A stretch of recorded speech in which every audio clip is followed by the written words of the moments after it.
Welcome back, MTN Giants podcast, reacting to Week 11, Giants hosting the Packers. Packers win by 7 in this game. A weird one where Jordan Love goes out early, comes back eventually. Josh Jacobs goes out early. He never comes back. Giants have a chance to win late in the game. Jaylen Hyatt, of course, they traded up to get him in the third round a couple years back. Been very disappointing. And what he did on the final play for the Giants offense could have lost them the game. He stopped running his corner route, and it gave the Packers safety Nick Williams a wide open interception, and he executed, and the Giants lose. So there's stuff to talk about with Jaylen Hyatt. We'll talk about Mike Kafka, anything different that went on. And I don't know what it is with the Packers and MetLife Stadium. It just feels like weird stuff happens there. I mean, I'm thinking about the Tommy DeVito game from a couple years ago where the Giants were awful and DeVito had that big win on Monday night, I believe it was, and Jordan Love looked like crap, and Love didn't look great in this game either. He made a couple nice throws in this one, but for the most part, pretty underwhelming. So I figured at one point, like, hey, maybe the Giants win this game. Like, maybe the Packers just have a weird thing at MetLife Stadium, and they had the 2 missed extra points. It was a very windy day. They had a lot of drops.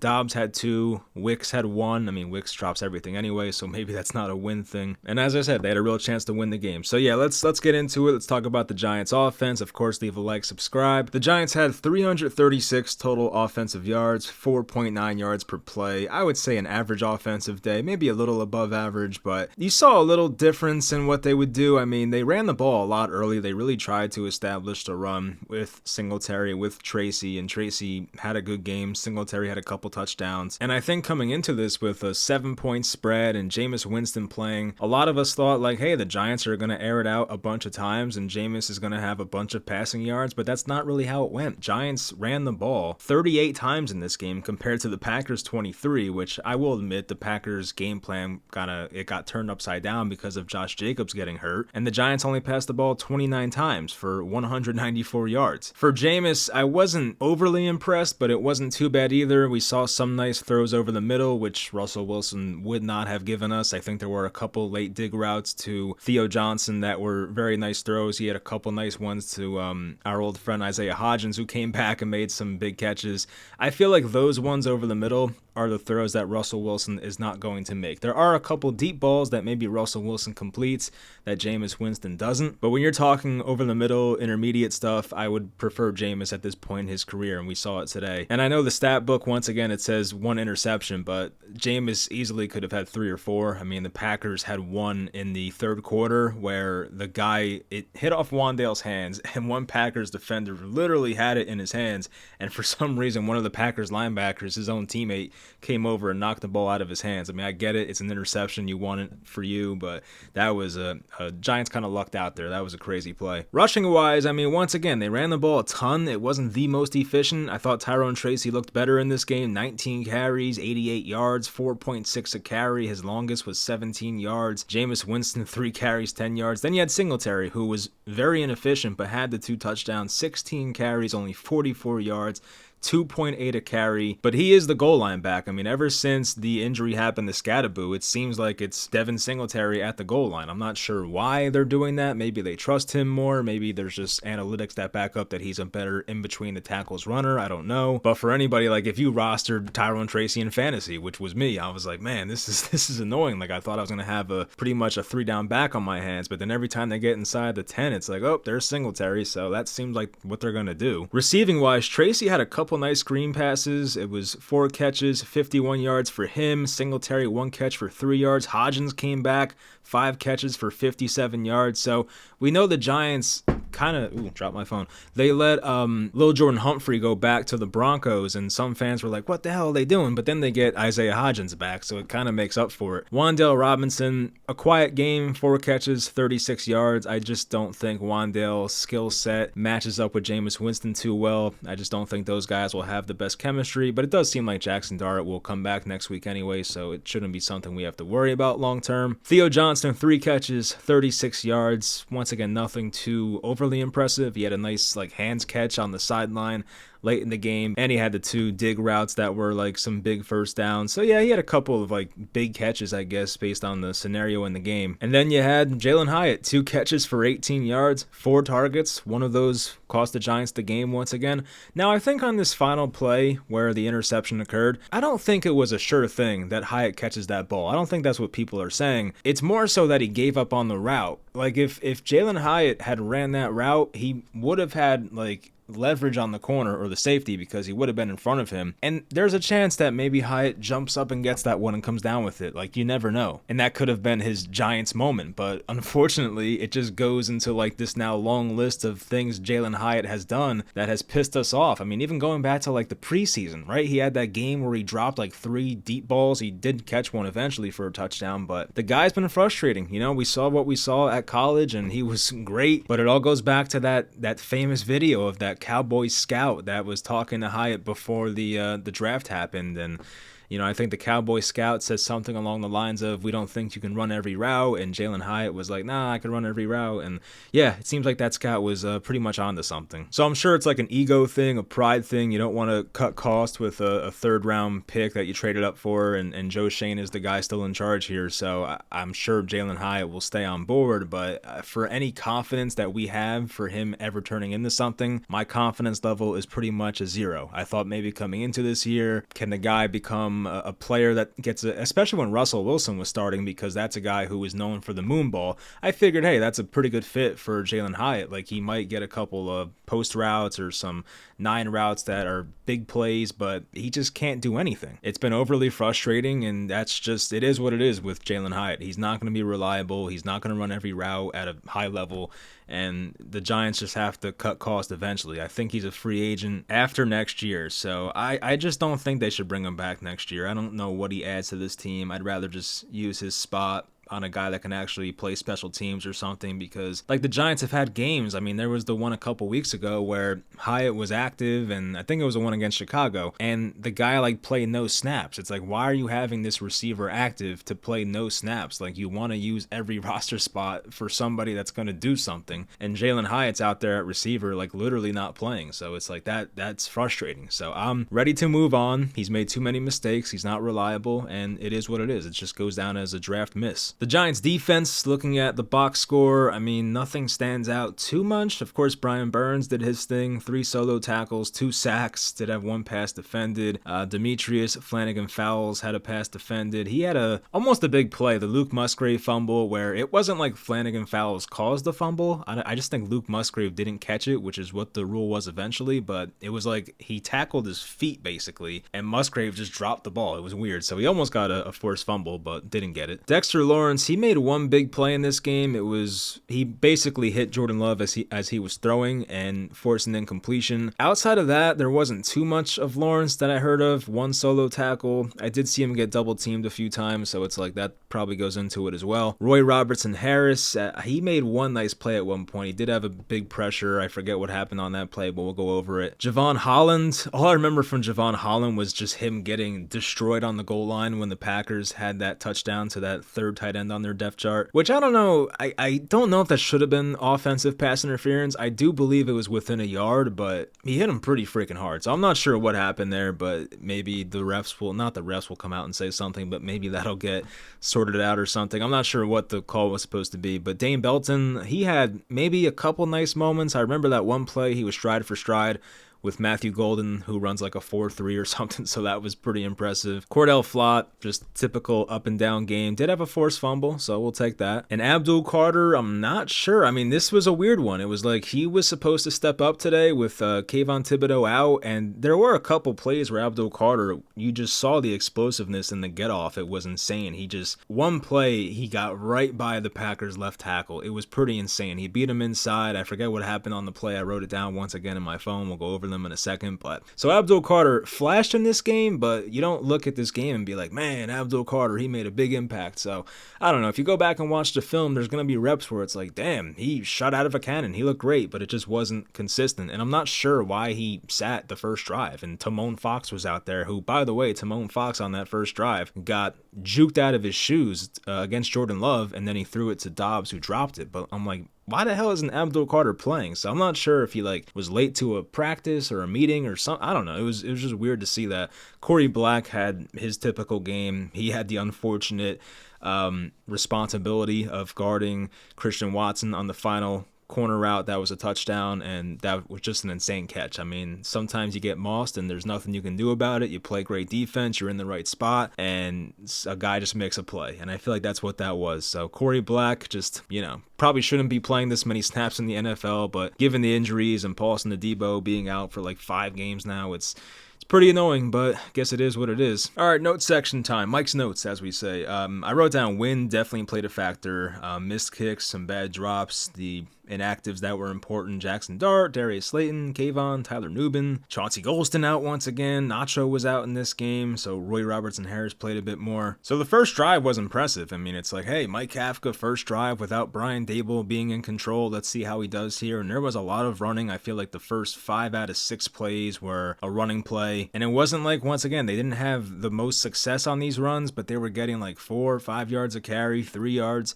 and they just kept going with it. And their passing attack, at least on the first drive, was pretty successful as well. Jameis found Wandale on a crosser for 20 yards on a 3rd and 5. That was big. Tracy got 7 yards on a 2nd and 6. That picked up a first down. Good block by Runyon on that play. Then we had a near interception by Carrington Valentine, the Packers corner, and he almost had another one later in this game. He was on the guy next to Theo Johnson. Theo Johnson ran a curl, and he came off of his guy to jump the route, and yeah, he almost picked it off. So Isaiah Hodgins ran a dig route up the middle for 20 yards. That was his first catch back in a Giants uniform. Singletary had a shotgun handoff for a 5-yard touchdown on 2nd and goal. And yeah, it was a good opening drive. It was exciting. The Giants have had that a few times this year, especially with Jackson Dart, where they would just go down and score right away. The opening drive looks great. And of course, as it tends to happen, the offense looked worse and worse as the game goes on for the most part. But at least in that first few minutes, it was damn, this offense, they went down and scored. They did what they were supposed to do. So it was exciting at first. Mike Kafka's first challenge as a head coach did not go well. He tried to challenge a Josh Jacobs run. It looked like a pass. I guess they considered that a run.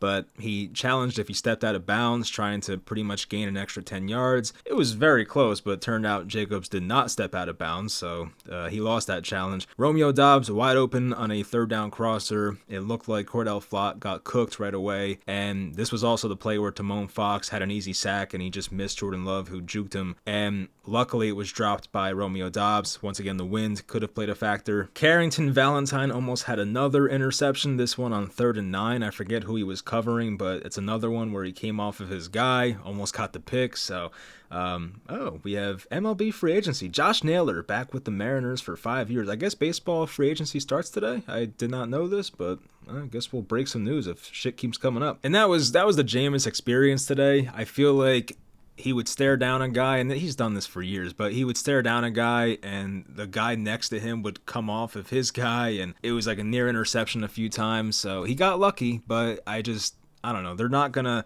Apparently, if Jackson Dart's healthy, they're going to go with him, which makes sense. I was fine with Jackson Dart sitting out until after the bye, because I just think the Giants will get their doors blown off in these next 2 games anyway. Packers' first touchdown drive. Jordan Love had a keeper read option, 3rd down. Abdul Carter went with Josh Jacobs, and he picked up the first down. There was a near late hit by Dane Belton.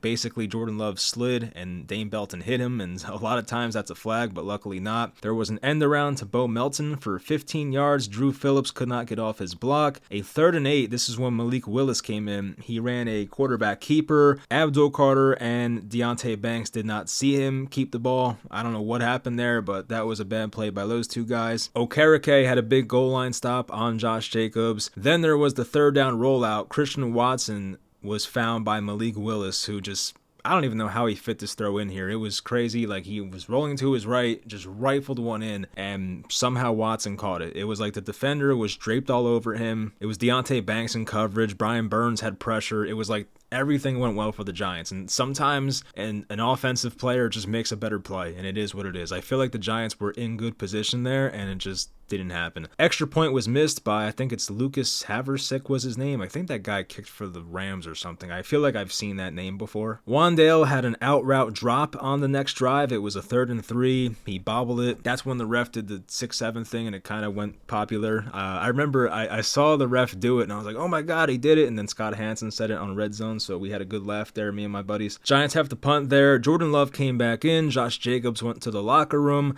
Romeo Doubs ran a comeback but had another drop on Corey Black, who was in coverage, not the best coverage there. Love went to Watson on a 3rd and 6, a first down. Dame Belton was in the off coverage on that one. He made the tackle. Matthew Golden had the 24-yarder on the corner route. I think Cordell Flott got cooked on this play. It seemed like, I don't know if it was the route that Golden was running. Golden was on the left side looking like he was going to run a dig, and then he shot back outside. I don't know if it was because Love was rolling to his left or what, but he did that, and Flott was basically 10 yards off of him, so it was not the best coverage, and Golden picked up 24 yards. Dontavian Wicks had that drop on the sideline. It was good coverage by Cordell Flott. It looked like at first he dove and he may have tipped the ball, but the replay showed that Wicks just dropped it, which once again he does that a lot. There was a 3rd and 8, this one to Dobbs, who he actually caught this one and he picked up just enough yards on Corey Black. Then there was the big pickup to Dobbs for 22 yards. Okereke tried to dive near the sideline and knock this ball away, but he couldn't, so 22-yard gain. And then the next play, I think it was, Emmanuel Wilson had the 12-yard touchdown right up the A-gap. Dexter Lawrence was double teamed, and Bobby Okereke played very questionable defense on that play. Like, they showed the replay from the end zone, and Okereke was kind of just behind the offensive line, behind the defensive line, and it looked like he had no idea where the ball was. So Emmanuel Wilson just runs by him, and he's like, oh shit,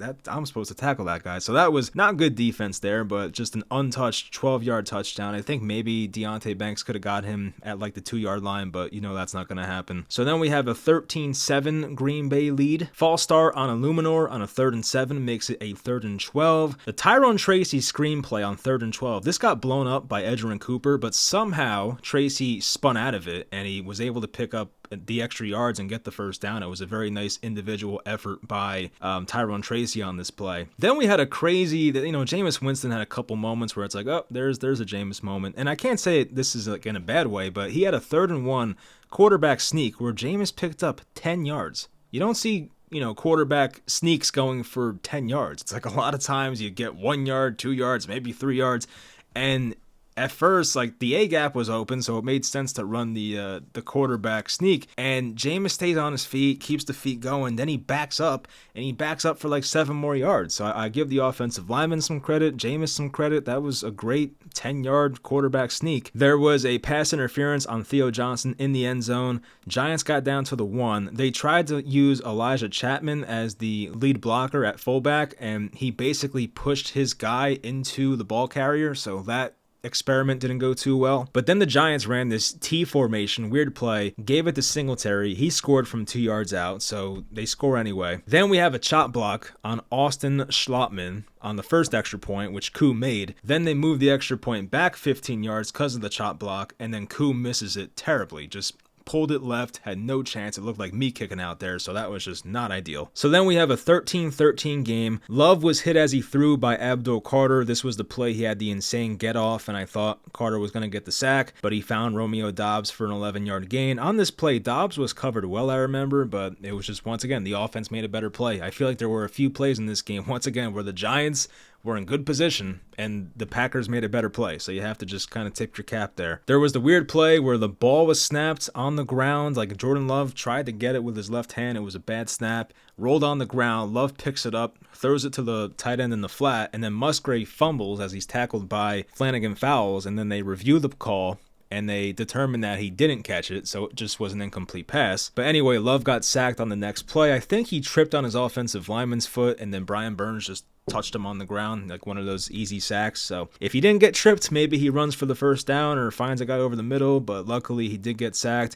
We go to halftime at 13-13. First play out of the half was when Dexter Lawrence hit Jordan Love as he threw. It was incomplete. Drew Phillips got cooked by Dontavian Wicks on an out route. He gained 9 yards. Then the Packers surprisingly ran a 3rd and 1. Play action, crosser to Christian Watson. It was a 16-yard gain against Cordell Flott. Dane Belton had a pass interference on Matthew Golden at the 3-yard line. Questionable call, I guess. I don't think it was the best throw, and sometimes quarterbacks get rewarded for making shit throws, and it is what it is. Then we had the Josh Wiley. He's like the tight end 3, I guess he is, because they have, well, Tucker Kraft is out for the year, which still drives me crazy. You know, I love that guy for fantasy. Then they have Musgrave. I think they have this other guy, Fitzgerald.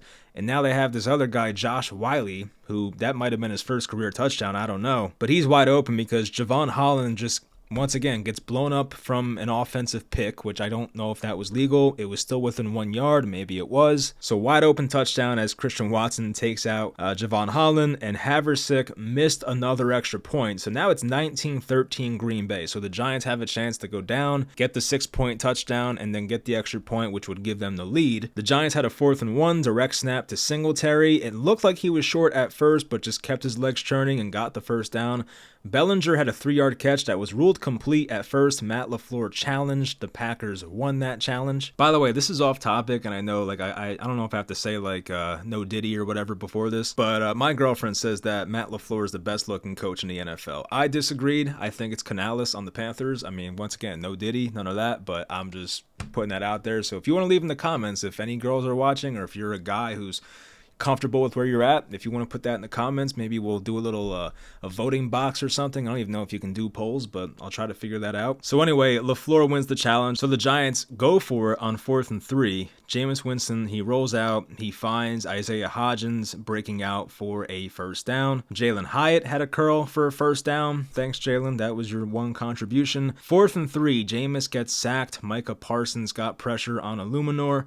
It was a tough task for Illuminor. It wasn't like he got blown up right away, but he obviously did not do the best job on that play, so Jameis gets sacked in a pretty tough situation there. Nick Jones for the Giants had great defense on a deep ball to Christian Watson. He stayed with him stride for stride. That forced a punt. I don't even know how Nick Jones got on the field, but he did. Made a good play. Then we have the ball off of Wandale's hands. It should have been intercepted. Once again, the Packers corner was right there. Ball was in his hands, and for some reason, his teammate, the linebacker, I don't know who it was, ran into the guy about to intercept it, so the ball fell incomplete. The Giants catch a break. A screen to Tracy picked up a first down. There was another dropped interception as Jameis took a dumb deep shot to Jaylen Hyatt. I'm not sure why he made this throw. It was like, it wasn't even a 3rd down, so I'm not sure what he was doing there, but it was a post route deep to Hyatt, 2 guys on him, and he's like, you know what, F it. Jaylen Hyatt's down there somewhere, which is not the way you should be living life, but he did that, and luckily it was a dropped interception once again. 3rd and 7 to Theo Johnson, ran a dig over the middle for 14 yards. The throw was a bit behind, so good catch there by Theo Johnson. There was one of those like drop passes to Tyrone Tracy that did pick up a first down, but then they called holding on Andrew Thomas, which I did not like that call. I hate calls when like there's holding, yes, but it doesn't impact the play, because at that point in the play, Tyrone Tracy was already well past the guy that was getting held. Like, all right, even if he was held, it wasn't like he was going to make the play anyway. So, I mean, maybe that's Andrew Thomas's fault and you should know the situation and just not hold in that situation, but I just hate when they throw flags for stuff that doesn't matter. Like, the ball carrier will be 10 yards past where the holding occurs. I guess that's more on the guy who's actually holding, so I'm just talking in circles now, but I don't know, I just don't like that stuff. 3rd and 13, the Giants went to Theo Johnson on a very similar looking dig route over the middle. It made it 4th and 2. Then they run the 4th and 2 play to Hodgins, who ran a dig. He picked up the first down. Quarterback sneak to Jameis. That ties the game. Younghoe Koo makes the extra point this time. Giants are up 20-19. So here we go. Another lead. Let's see what happens. We know what happens. Roy Robertson Harris, he had a good pressure on this play, and Cordell Flott made a great play. It looked like Romeo Doubs caught this ball at first, but the ball came loose when he hit the ground, so that was ruled incomplete. Belton had the play where he ran stride for stride with Matthew Golden. Once again, I think Golden ran like a 4.3 something at the combine. Oh my God, yeah, 4.29, even better. Wow, yeah, so I don't know how Dane Belton stayed with him stride for stride, but He just had something in him that play. 3rd and 10, Savion, I think it's Savion, I forget how to pronounce it, the rookie out of TCU, Savion Williams. This was a big play in this game. It was 3rd and 10 once again, and Jordan Love looked like he had nowhere to go with the ball. He was just in the pocket pointing to people, be like, go this way, go that way. He just kind of chucks it up in the middle of the field. I'm thinking, all right, this is up for grabs. Let's get it. And I think the rookie Williams pushed off. I forget who it was on now. I didn't write down who the defender was. This was the biggest or longest play in the game. I have that written down. I forget who the Giants defender was, but it looked like he definitely pushed off. Like, I had that thought when I first watched when I first saw that play happen. I'm like, oh, that's a push off, and they didn't call it. So it's like, all right, well, that sucks. I mean, so that's a big play. 32 yards on 3rd and 10. That pretty much changed the game. There was a 14-yard run for Emmanuel Wilson. They called it back due to holding. That holding call made sense because that actually impacted what happened. Romeo Doubs over the middle. He gained 13 yards. Christian Watson had the insane touchdown. It was basically a double team. It was Corey Black and Dane Belton covering him double team.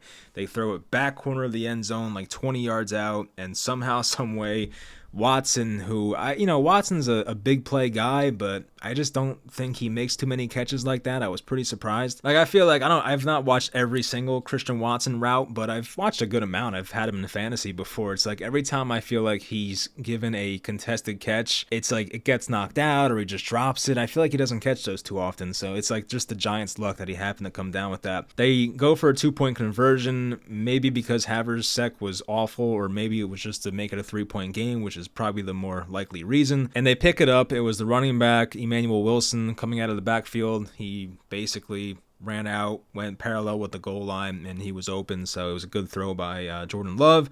Packers go up 27-20. Giants have a chance to come back and either tie or go for 2 and try to win the game. 3rd and 5, 11-yard out route to Theo Johnson, the first down. Tracy had a 17-yard run, and he also got pushed from behind from his offensive line, so that was like a good thing to see. The Giants' offensive line was staying engaged, and even though Tracy was 10 yards up the field, they still ran behind him and pushed the pile for an extra, 7 yards or so. Then Jameis Winston did, I would say, the most Jameis Winston thing on this play. It was right before the 2-minute warning. For some reason, he gets the ball out of shotgun, he fake kneels the ball, and then throws a slant that falls incomplete. It got knocked away by the defender. But I'm like, why? If you're Jameis Winston, like, maybe you're trying to be funny, or I don't know what it is, but why are you trying to fake kneel the ball at the 2-minute warning? It just did not make sense. There was nothing about that play that made sense, but he tried it, and no harm, no foul. 3rd and 3 handoff to Singletary. He went for 7 yards. Giants get the first down. Then we have the Evan Williams game-winning interception in the red zone. 36 seconds to go. Jaylen Hyatt runs the corner route. Nobody knows why he stopped running it. Drew Brees said it. Amani Toomer said it in the postgame. It was a rough-looking moment there for the Giants once 3rd-round pick they traded up for. So it's like, I don't want to say that's exactly why they lost the game. There's other reasons, I guess, but that's the one play you'll look at and be like, what happened there? Like, once again, I do want to tip my cap to the Packers for making big plays, right? The first Watson touchdown, amazing catch, guy draped all over him. The second Watson touchdown, amazing catch, guy all over him. But at the same time, it's things like that it'll kill you. Like, you have to finish running your route. You never know. Like, I think at worst that pass falls incomplete. It doesn't get intercepted probably. So some post-game stuff. This was weird. Ian Rappaport tweeted that interim head coach Mike Kafka said rookie Abdul Carter was not on the field during the first series due to a coach's decision. So once again, it made no sense why he wasn't out there. Maybe something will come out about what happened, if he missed a meeting or something was late. I don't know, but we'll find out probably. And this was a Bobby Skinner tweet. I didn't watch the video, but Jay Glazer in his pregame thing had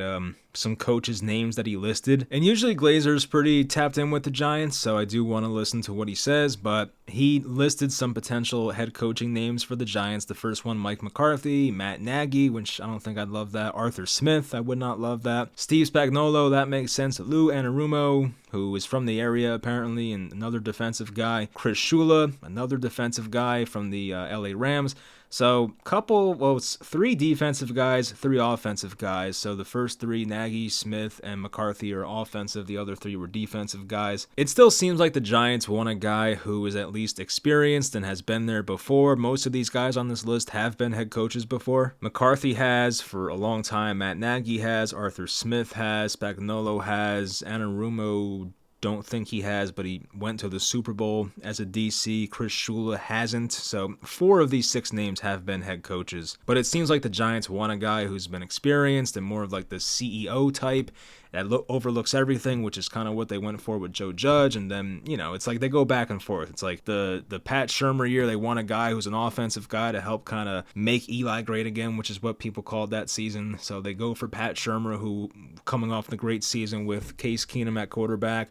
Then after the Pat Shurmur thing fails, they go, you know what, let's get a guy who can overlook everything and be the CEO of this team. They hire Joe Judge. Then they're like, you know what, no, let's go back to a guy that can run a good offense. Let's go back to Brian Dable. They hire him. And then this offseason, it's going to be like, you know what, let's go back to getting a guy that can overlook everything and be the CEO and overlook everything. And then 3 or 4 years later, they're going to go, you know what, let's go hire a guy that can be a great offensive play caller. It's going to be like this never-ending cycle. So I don't know why the Giants have this like differing philosophy every 4 or 5 years a coach is fired. But I shouldn't even say 4 or 5 years. It's like 2 or 3 years, really. So yeah, that part's annoying, but they are looking for a certain type maybe. I mean, we'll find out. I have no idea who the Giants head coach is going to be. It just seems like for some reason McCarthy's name is brought up a lot. That's it's not the most concerning thing, but it's not something I would like. I was not a guy that wanted McCarthy during the 2020 coaching cycle. And to his credit, he did have 3 separate 12-win seasons with Dallas, and one of those 5 seasons in Dallas got cut short because Logan Ryan snapped Dak Prescott's ankle. But at the same time, I prefer a younger head coach and a guy that's pretty innovative. I love like Clint Kubiak and guys like that. But it seems like the Giants just want to go for like a no-nonsense and has been there, done that type of guy. Like I highly doubt the Giants are going to hire a first-time head coach. I guess it could happen, but at least somebody that's very qualified. Like, I feel like Mike Shula, pretty qualified. Of course, Anarumo has been brought up in many head coaching conversations before, not just for the Giants, for other teams.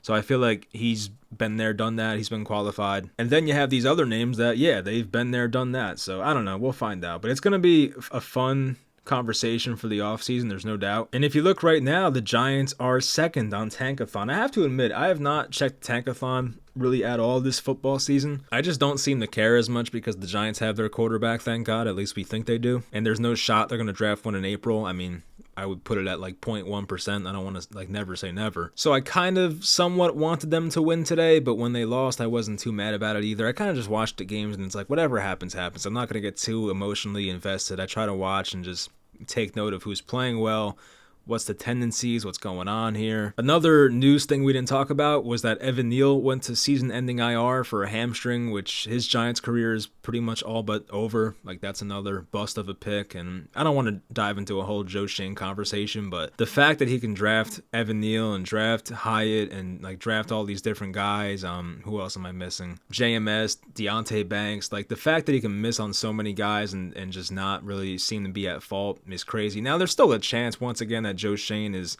fired, but I feel like the Giants have to have a lot of bad shit happen. And, I know Bobby Skinner brought this up, that a couple weeks before the 2021 season was over, it didn't seem like Joe Judge was getting fired and a lot of bad stuff happened that went down. But I will say to kind of like counter that is that Joe Schoen's not going to talk to the media every single week like a head coach would. Now, I do think Schoen will talk to the media during the bye week, which I think is now like 2 weeks away. So we'll get our Joe Schoen time. And unless he like crashes out at the podium, which I kind of hope he does, I just hope he makes an ass out of himself, honestly. But unless that happens, it's like probably he's going to stay. I don't know. I know John Mara has his health issues he has to worry about, and he obviously trusts Joe Schoen and trusts his vision. I just think he's going to keep him. Like, I'm not sure why, but he's going to keep him and hope for the best. The Giants covered the last 2 spreads by 0.5 point, by the way. So what did I say? Like what is it? Bad teams lose, great teams cover, whatever the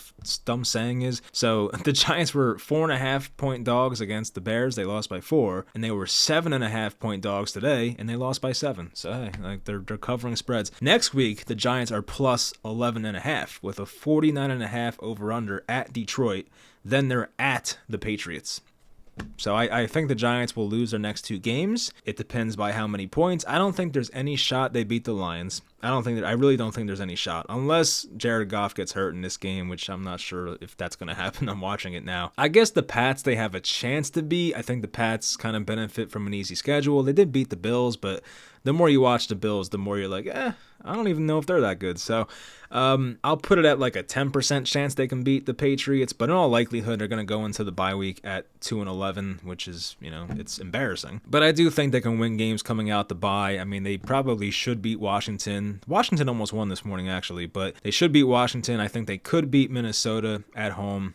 They probably should beat the Raiders. I don't know who's going to be favored in that game. And they could beat Dallas in the final week, who will probably have nothing to play for. So it's like, yeah, the Giants might finish out the year 3-1 or something, maybe 2-2. It's definitely possible. So while they have 2 wins now, I wouldn't get too attached to the whole tankathon thing, because if you're a fan, I've been here before myself, so I don't want to sound like a hypocrite, because I've really been looking for the franchise quarterback the past 5-6 years. But if you're a fan that's like really sold on getting a top 2 pick, I wouldn't get my hopes up, because I really do think once December and January comes around, well, really just December, there's not many January games this year. I feel like a lot of years they like play into mid-January, but yeah, I just feel like the Giants are going to finish out 2-2 or better. I don't know. Whether it's like they'll get killed these next 2 games, I really don't have any doubts about it. But once they come back from the bye, it seems like the players like Kafka. You saw a lot of like, I don't want to say cryptic quotes, but quotes where you kind of had to like read outside the lines. There were different players, I forget who, but I saw at least 3 quotes of players saying that things are more calm and that Mike Kafka has more of a relaxed demeanor to him, which I think players were pretty much saying that Brian Daboll was an out-of-control maniac and just didn't want to put that in quotes. But if you can read in between the lines, I think these players like Mike Kafka's energy and just not that he's a complete maniac and maybe could be an a-hole at times like a Brian Daboll. But once again, no one said that. I'm just reading between the lines. It was just kind of weird how like 3 different players had quotes about Mike Kafka and his personality being different and a bit refreshing. But I think that's all I got. So I'll talk to you guys next Sunday. Should be another ass whipping, this time in Detroit. I mean, at least the Giants showed heart today. They played hard, but I just once again don't think next week's going to be too close. And the Lions are a team that they don't really let up. If they go up 21-0, they're not going to be like, all right, let's just coast. Like, no, they try to win like 45-0. So, yeah, it's going to be pedal to the metal till the end. And I don't care how much heart the Giants play with next week. It's probably going to be ugly. So we'll find out. But, yeah, I hope you guys enjoyed, and I'll talk to you next time.